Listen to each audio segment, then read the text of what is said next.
नक्षत्रवाची शब्दों से उनसे युक्त काल अर्थ में कौन से तद्धित प्रत्यय किए जाते हैं, उस पर हम चर्चा कर रहे हैं। और पूर्व व्याख्यान में मैंने आपको बताया कि यदि एक दिन पूरा मतलब 24 घंटे का या 60 घंटे का जो पूरा दिन है, उससे संबंधित काल का अर्थ यदि हम बताते हैं, उसके लिए नक्षत्रवाची शब्द का प्रयोग करते हैं, तो वहाँ पे जो है अण प्रत्यय का प्रयोग किया जाएगा। अब हमारे पास एक और विशेष सूत्र आ गया, लुप अविशेषे। और इस सूत्र का तात्पर्य है नक्षत्रवाचिनः तृतीया समर्थात् युक्तः कालः अस्मिन् अर्थे प्रयुक्तस्य तद्धित प्रत्ययस्य अविशेष कालस्य निर्देशे लुप् भवति, पूर्वेण विहितस्य लुप् स्यात्। देखिए, अब हमने आपको भी बताया था कि काल के विभाग, काल का मतलब है एक ही दिन, क्योंकि पुनः मैं बताऊंगी कि चंद्रमा एक दिन में एक नक्षत्र में है और उस एक दिन के काल की बात यहाँ पर हो रही है, तो उसी के कारण तद्धित प्रत्यय यहाँ पे प्रयुक्त होगा। अब यहाँ पर ये बताया कि जो काल के उस दिन के विभाग का अर्थ में प्रयुक्त ना हो, तो उस नक्षत्रवाची जो शब्द है तृतीया विभक्ति में समाप्त होने वाला है, वो युक्ता काल इस अर्थ में तो प्रयुक्त है, लेकिन वो जो काल है वो किसी विशेष काल का निर्देश ना हो। जैसे हमने कहा कि युक्त रात्रि है ना, पुष्य नक्षत्र से युक्त दिन, मघा नक्षत्र से युक्त रात्रि, इसी तरह से हम उसके बाद प्रातः सायं भी ले सकते हैं। तो ये तो उस एक दिन के भाग हैं, लेकिन यदि हम उस भागों को ना बता के पूरा एक दिन तो बता सकते हैं, ये हमारे पास जो है ये आवश्यक बात यह है कि होना चाहिए उसी एक दिन में, जिस एक दिन में वो नक्षत्र उस जो है चंद्रमा उस नक्षत्र में है। तो एक दिन उस 24 घंटे या 60 घंटे को हम पूरा एक दिन के रूप में भी कह सकते हैं। तो यहाँ पर इसका मतलब है कि वो विशेष काल का निर्देश नहीं हो रहा, उस दिन के विशेष काल का निर्देश तो होगा, प्रातः काल हो जाए, रात्रि हो जाए, दिन हो जाए, दोपहर का समय, ये तो है उस दिन उस काल के विशेष काल विभाग। लेकिन अगर हम उस काल के विशेष विभागों को ना कह के पूरा वो काल अर्थात पूरा वो दिन भी लेते हैं कि ये दिन पूरा दिन जो है ये नक्षत्र इस नक्षत्र से युक्त है, तो तब भी अण प्रत्यय तो उस सूत्र से हो जाएगा। लेकिन उसमें क्या अंतर होगा, विभाग के लिए प्रयुक्त होगा। देखिए, कोई भी शब्द प्रयोग करेंगे तो उसका अर्थ कैसे ज्ञात होगा, उसके साथ लगे हुए प्रत्यय के द्वारा, कि हमने ये प्रत्यय किया है तो इसका ये अर्थ है, और अगर हम उस प्रत्यय को बदलते हैं या प्रत्यय के कारण कुछ परिवर्तन करते हैं तो उसका अर्थ भी बदल जाता है। तो यहाँ पे ये लुप अविशेषे सूत्र भी उसी संदर्भ में है कि नक्षत्रवाची शब्द तो हो और काल अर्थ में भी प्रयुक्त किया गया हो, और काल भी वो पूरा एक दिन का, जिस दिन पूरा जो 60 घंटे का समय है उसमें चंद्रमा उस नक्षत्र में रहता हो। लेकिन यदि उसके विभागों के लिए वो प्रयुक्त नहीं होता, काल के विभागों के लिए, उस पूरे काल के लिए प्रयुक्त होता है, जैसे हम कहते हैं अद्य, अद्य मीन्स आज, तो ये आज का पूरा दिन क्या है, 60 घंटी, पूरी 60 घंटी या 24 घंटे वाले दिन को हम आज कहते हैं, तो अण प्रत्यय तो हो जाएगा, क्योंकि एक दिन का है, मतलब उसी पूरे दिन के लिए प्रयुक्त हुआ है। लेकिन यदि हम वो विशेष काल का प्रयोग ना करके दिन, शाम, रात्रि के लिए नहीं प्रयोग करते, तो फिर उस प्रत्यय का लुप हो जाएगा। प्रत्यय लगाएंगे और प्रत्यय करने के बाद लुप हो जाता है। अब लुप क्या होता है, अब हमने एक सूत्र पढ़ा था, अदर्शनम लोपः, अर्थात जो अदर्शन होता है, जो प्राप्त होता है और वो दिखाई नहीं देता, मतलब हट जाता है, वो दिखाई नहीं देगा, उसको लोप कहते हैं। अदर्शन में दिखाई नहीं देता, उसको लोप कहते हैं। लेकिन उसके साथ साथ लोप, तो मैंने जब कहा लोप होता है तो लोप का अर्थ है ये दिखाई नहीं देगा, लेकिन लोप के साथ साथ और भी जो है यहाँ पे प्रयुक्त होते हैं, जैसे प्रत्यय से लुप, श्लू और लुका। प्रत्यय का जब लोप करना होता है, प्रत्यय का अदर्शन करना होता है, तो लुप कहकर भी करते हैं, लुक कहकर भी करते हैं और श्लू कहकर भी करते हैं। अर्थ दोनों का यही है कि जो हमने कार्य किया है वो अब दिखाई नहीं देगा, उसका लोप हो जाएगा, वो उसका अदर्शन हो जाएगा। लेकिन समस्या हमारे सामने या प्रश्न हमारे सामने ये है कि कभी तो हम कहते हैं तस्य लोपः, कभी तो हम लोप कह देते हैं, और कभी अब मैंने कहा लुप् अविशेष्य पाणिनि ने सूत्र दिया। तो क्यों कारण है? क्या पाणिनि ऐसे ही रैंडमली कभी किसी शब्द का कभी किसी शब्द का प्रयोग कर सकते हैं? ऐसा नहीं है। आचार्य पाणिनि के अष्टाध्यायी अपने आप में इतना वैज्ञानिक व्याकरण है कि एक एक शब्द यहाँ जो प्रयुक्त किया जाता है वो पूरी पूरी अष्टाध्यायी में उसका प्रयोग होता है, और भाषा में उसके प्रयोग से ही अभीष्ट कार्य निष्पन्न होते हैं। इसलिए ये नहीं समझ लेना चाहिए सीधा साधा लुप का अर्थ है हटा दो। हटा दो तो अर्थ है, लेकिन लुप कह के क्यों किया इन्होंने, तो ये भी आपको समझना पड़ेगा, जो मैं अभी आपको बताऊंगी। लेकिन अभी लुप का यहाँ सामान्यतया यही होगा कि वो समाप्त हो जाएगा, वहाँ से हट जाएगा। तो षष्ठी दंडात्मकस्य कालस्य अवान्तर विशेषश्चेत न गम्यते। ये मैंने आपको बताया कि यदि षष्ठी दंड मीन्स घटी, तो षष्ठी में 60, तो 60 घटी वाला जो काल है उसको बताया जाए, लेकिन उसके अवान्तर विशेष जो उसके अंदर उस एक दिन के अंदर के भाग हैं वो यदि नहीं बताए जाते तो ये प्रत्यय जो है इसका लुप्त हो जाएगा। प्रत्यय तो हो जाएगा, नक्षत्रेण युक्त काल से प्रत्यय तो हो जाएगा, लेकिन वो प्रत्यय का लुप्त हो जाएगा। जैसे हमारे पास है उदाहरण है अद्य पुष्य, तो आज पुष्य है। अब ये पुष्य का अर्थ पुष्य नक्षत्र नहीं है, ये पुष्य से प्रत्यय लगा के बना है, और वो प्रत्यय क्योंकि लुप्त है, क्योंकि अद्य का मतलब है आज पूरा दिन, 60 जो घटी वाला पूरा फुल डे, उसमें दोपहर सुबह के लिए प्रयुक्त नहीं किया गया है। ऐसी स्थिति में फिर प्रत्यय तो होता है, लेकिन उस प्रत्यय का लुप्त हो जाता है।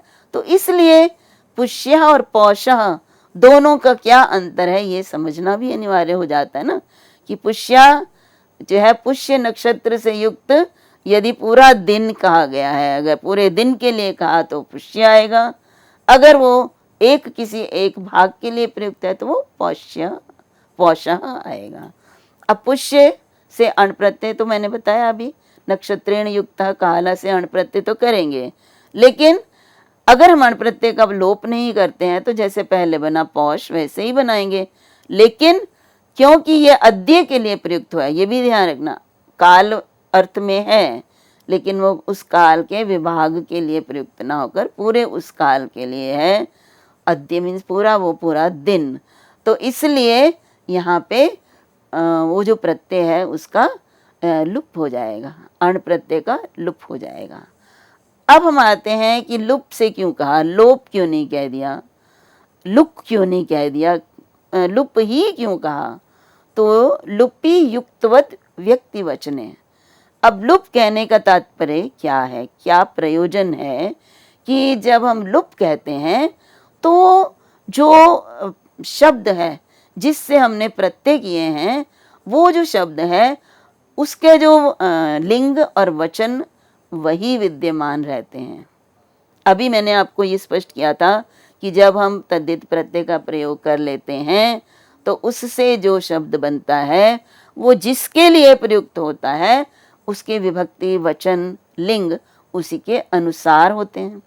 जैसे अभी उदाहरण आपको मैंने बताया था माघी रात्रि, तो यहाँ माघी क्यों बनाया मैंने, इसीलिए बनाया ना कि रात्रि के लिए प्रयुक्त हो रहा है, तो उस कालवाचक रात्रि के लिए प्रयुक्त हो रहा है, इसलिए जो मघा वैसे तो पुल्लिंग है वो, लेकिन क्योंकि वो जिसके लिए प्रयुक्त हो रहा है उसके अनुसार उसके जो है ना लिंग इत्यादि बदल जाएंगे, ये होता है। लेकिन अगर हम लुप कहकर कोई कार्य करते हैं, लोप करते हैं किसी का, तो जो उसके उस जो प्रकृत बोलते हैं हम, जो कि उसका मूल शब्द है जिसमें प्रत्यय लगाया गया है, उसके जो व्यक्ति अर्थात उसका लिंग और वचन वही रहेंगे, वो बदलेंगे नहीं कालवाची शब्द के अनुसार।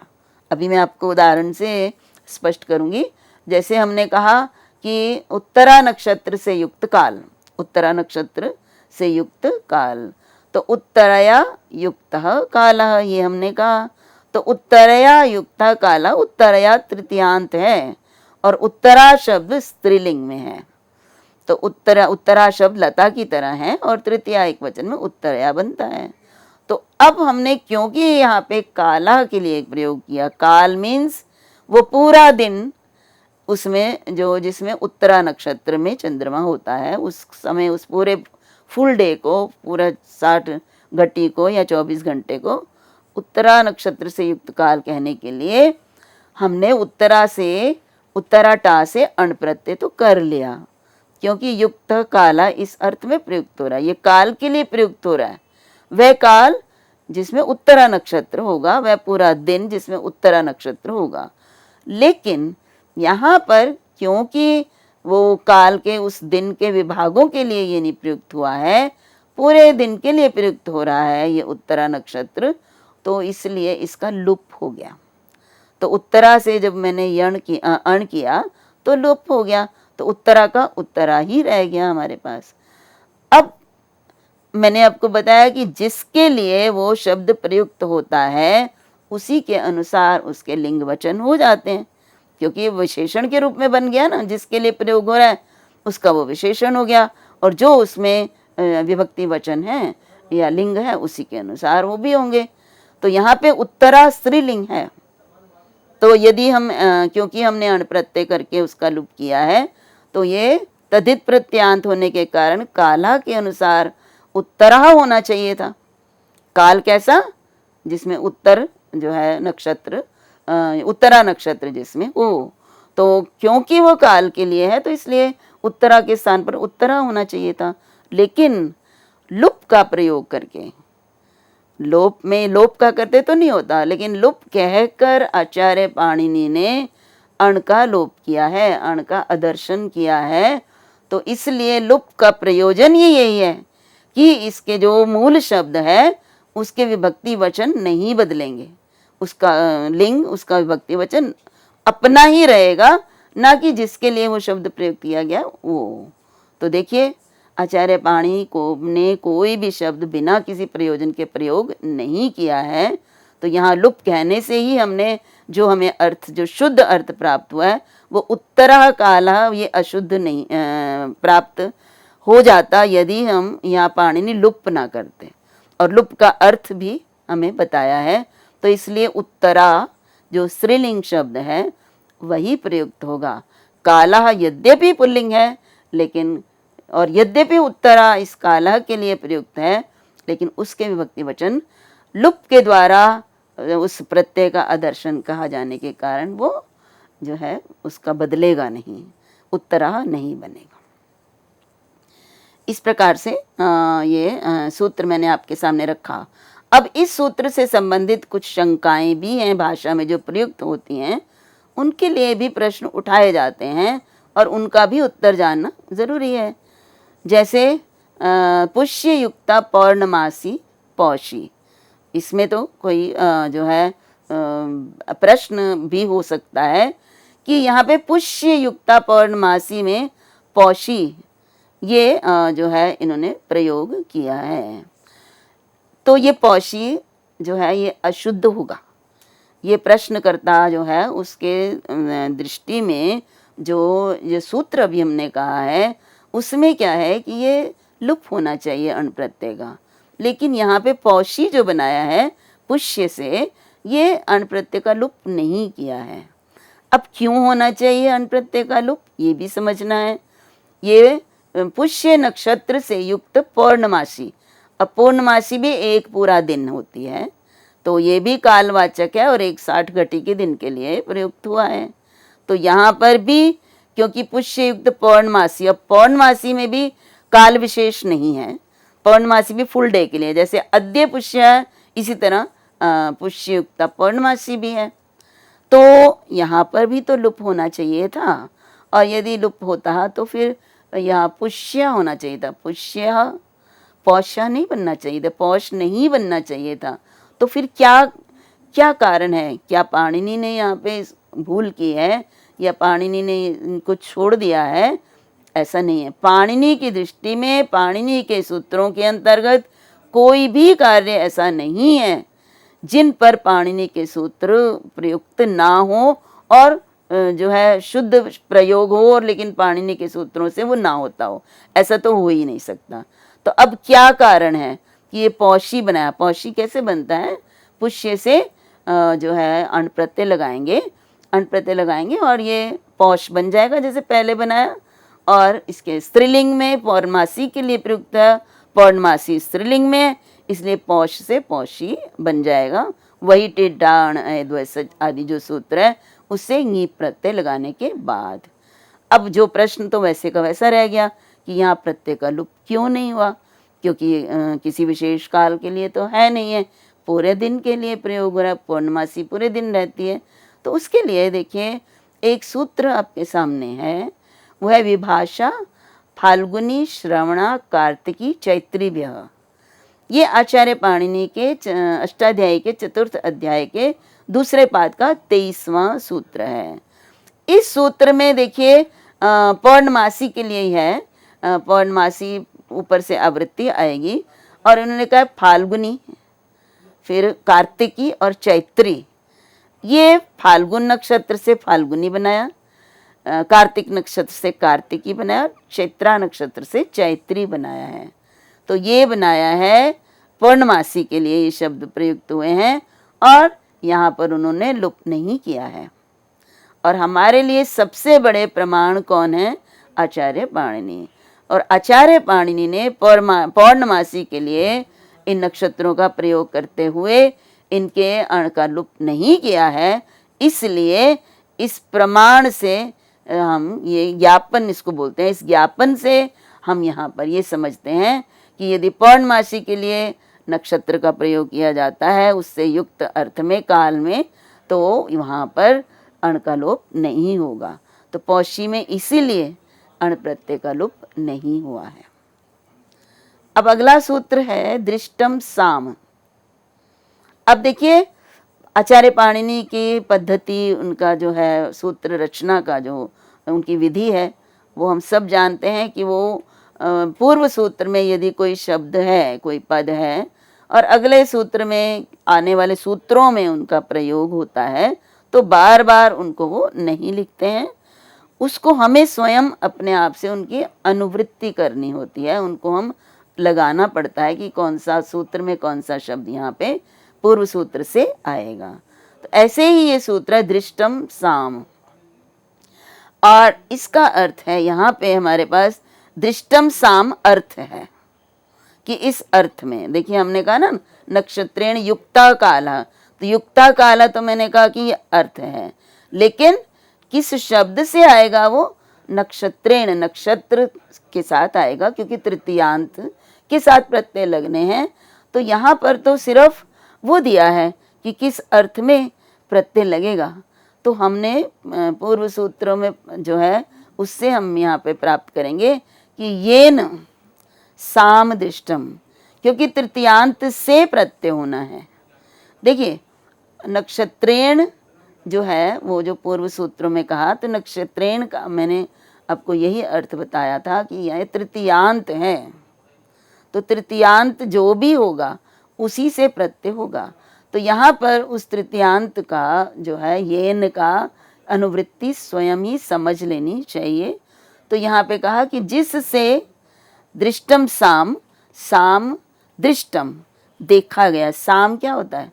साम वेद के जो मंत्र हैं हम सब जानते हैं, हमारे भारतीय जो परंपरा है ये यही मानती है कि वेद किसी के द्वारा रचित नहीं है, वेदों का दर्शन हुआ ऋषियों का। तो इसलिए हम जब कहते हैं कि जिसने साम को दर्शन किया, देखा, तो अब जिसके द्वारा साम का दर्शन किया गया है, इस अर्थ में जिसके द्वारा दर्शन किया गया उस तृतीयांत से प्रत्यय कौन सा लगेगा? अण प्रत्यय। देखिए जहाँ जहाँ विशेष प्रत्यय नहीं कहा गया वहाँ मतों में सीधे साधे अण प्रत्यय ही करना है। और अण प्रत्यय किससे करना है? पुनः हम वही पद लेंगे, प्राग दिव्य तो अण। तो ये देखिए 4 2 7 है, तो यहाँ पर अण प्रत्यय ही प्राप्त होता है और वही लगेगा। तो येन साम दृष्टम, जिसके द्वारा साम के मंत्रों को देखा गया, तो साम के मंत्रों को देखा गया, इस अर्थ में तृतीयांत जो शब्द है उससे जो है अण प्रत्यय लगाकर बताया जाता है। तो किसका निर्देश होगा इससे? जब हम उस तृतीयांत से तद्धित प्रत्यय का प्रयोग कर लेंगे तो साम के लिए वो प्रयुक्त हो जाएगा, उस साम को उस नाम से बुलाया जाएगा। उदाहरण से भी हम इस बात को स्पष्ट करते हैं। जैसे हम कहते हैं कि वसिष्ठेन दृष्टम साम, अर्थात साम का ये मंत्र जो है, जो वशिष्ठ ऋषि के द्वारा देखा गया है। तो यहाँ पे जो शब्द बनेगा, तद्धित प्रत्यय लगा के जो शब्द बनता है वो वासिष्ठम बनता है। तो ये वासिष्ठम क्या है? वासिष्ठम साम, उस साम को वासिष्ठम कहेंगे, वासिष्ठ कहेंगे, क्योंकि उनको वशिष्ठ ऋषि ने देखा था, उनको दर्शन किए थे। संभवतः ये बात जो है ये स्पष्ट हो गई होगी कि जो अर्थ प्राप्त होता है वो जो प्रत्यय लगाकर अर्थ प्राप्त होता है वो अर्थ उस साम के लिए ही प्रयुक्त होगा, उस साम का वो नाम वो बन जाएगा शब्द। तो जैसे वासिष्ठम इज व्हाट इज वासिष्ठम साम, उस साम को वासिष्ठ साम कहेंगे। तो जब हमने अभी आपके सामने जब हमने सूत्र कहा तो उसमें यही कहा दृष्टम साम, अर्थात जिसके द्वारा वो साम मंत्र जो हैं दर्शन किए गए, उस साम मंत्र को हम उस प्रत्यय लगाकर उस शब्द से जिसके द्वारा देखे गए हैं उससे प्रत्यय लगाएंगे अण प्रत्यय, और जो बनेगा वो उस साम मंत्र के लिए प्रयोग होगा। तो जब मैं कहती हूँ वासिष्ठम, तो मतलब ये साम का नाम है, ये साम है, ये वो साम वेद का मंत्र है जिसको वशिष्ठ ऋषि ने देखा है। ये अर्थ किसका है? वासिष्ठम का। इसी तरह से अगर किसी मंत्र को विश्वामित्र ऋषि ने देखा है तो विश्वामित्रेण दृष्टम साम, अर्थात विश्वामित्र के द्वारा जिस साम का दर्शन किया गया उस साम को विश्वामित्र शब्द से अण प्रत्यय लगा के जो भी बनेगा उस साम को वैश्वामित्रम साम कहेंगे।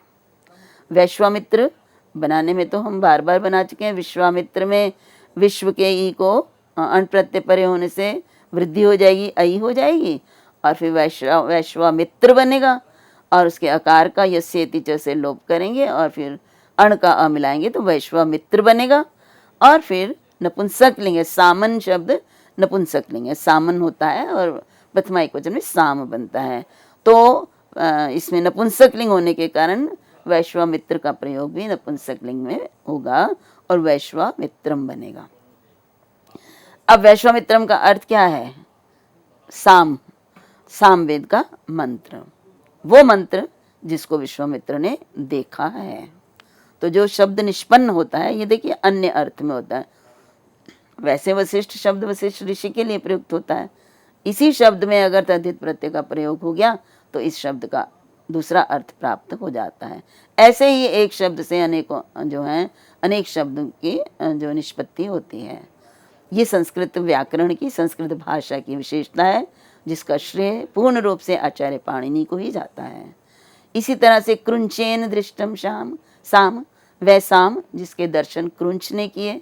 तो कृंच क्रौंच पक्षी है, ये क्रौंच पक्षी का प्रयोग तो रामायण में भी हुआ है, और रामायण में जो रामायण की रचना आचार्य वाल्मीकि ने की है उसका मूल कारण यही है कि क्रौंच मिथुन में से एक का वध कर दिया शिकारी ने, और उसका दुख उन्होंने उनसे देखा नहीं गया, और उसी से उनके अंदर से करुण रस से भरपूर जो पद्य निकला, और वही पद्य जो है उसी पद्य का प्रयोग करके आगे उन्होंने पूरी रामायण लिखी। ये पद्य जो है वो बड़ा प्रसिद्ध है।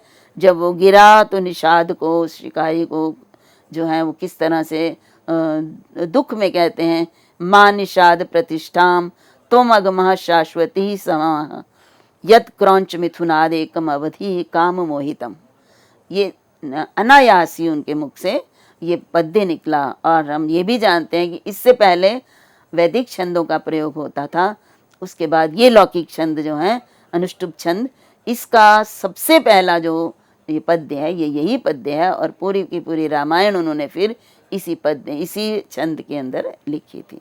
तो और क्रौंच, तो इसी संदर्भ में मैंने आपको क्रौंच का अर्थ बताया।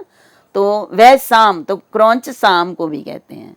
क्यों कहते? क्रौंच पक्षी तो है, लेकिन साम वेद का मंत्र जिसको क्रौंच ने देखा था तो उसको भी क्रौंच कहते हैं। अब अस्मिन् अर्थे अण टिड वा वक्तव्यः। अब यहाँ पे एक उदाहरण है हमारे सामने, औशनसम और औशनम। एक औशनस है और एक औशनम है। ये दो जो है ये किस तरह से बनते हैं, इसके लिए देखिए औशनसम जो बनता है ये तो सामान्य अण प्रत्यय लगाकर बन जाता है। उष्णस ऋषि के द्वारा देखा गया साम, तो उष्णस जो है हलंत शब्द है, तो उष्णस, तो उष्णसा बनेगा तृतीया एक वचन में।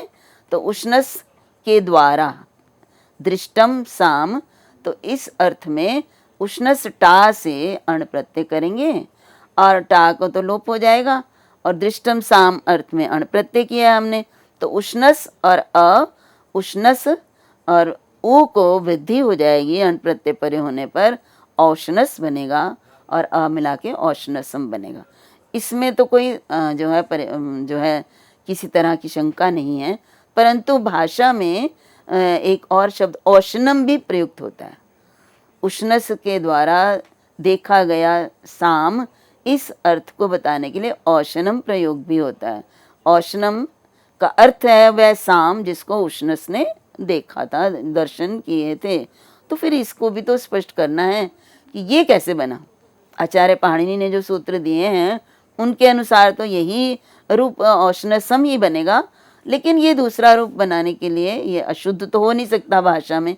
तो इसके लिए आचार्य कात्यायन ने वार्तिक दिया, अस्मिन् अर्थे अण टिद वा वक्तव्यः, अर्थात इस अर्थ में जब अण प्रत्यय किया जाता है तो वो जो अण है वो विकल्प से डित होता है। अब डित होता है तो डित करने का क्या प्रयोजन होता है? डित्व सामर्थ्याद अभस्यापि टेर लोपः। डित यदि किसी प्रत्यय को कर देते हैं तो भ संज्ञक की टी का लोप तो होता है, लेकिन अगर भ संज्ञक नहीं है तो उसकी भी टी का लोप हो जाएगा। तो उष्णस में जो अस है ये टी है, और अण प्रत्यय जिसको कि डित बोल दिया है तो डित होने के कारण उष्णस की जो अस है उसका लोप हो जाएगा और ऊ को वृद्धि होके औ हो जाएगा। तो औशन अस निकल गया, अण प्रत्यय का अ है तो औशन और औशनम। तो ये औशनम शब्द भी शुद्ध प्रयोग है, और ये शुद्ध प्रयोग कैसे है, क्यों है, इसका आचार्य कात्यायन के वार्तिक द्वारा हमने स्पष्टीकरण प्राप्त किया है। तो आचार्य पाणिनि और आचार्य कात्यायन, ये इन दोनों को साथ लेकर यदि हम भाषा के शब्दों को जो है उनका विश्लेषण करते हैं, उनका अनुशासन करते हैं, शब्दानाम अनुशासनम, तो हमें सभी जो हमारी शंकाएं हैं या सभी प्रकार के जो शब्द हैं उनकी निष्पत्ति प्राप्त हो जाती है। तो आज के लिए इतना ही। अगले व्याख्यान में कुछ और प्रत्यय हम प्राप्त करेंगे और उन पर हम चर्चा करेंगे। तब तक के लिए आप सभी को मेरा नमस्कार, सभी का धन्यवाद।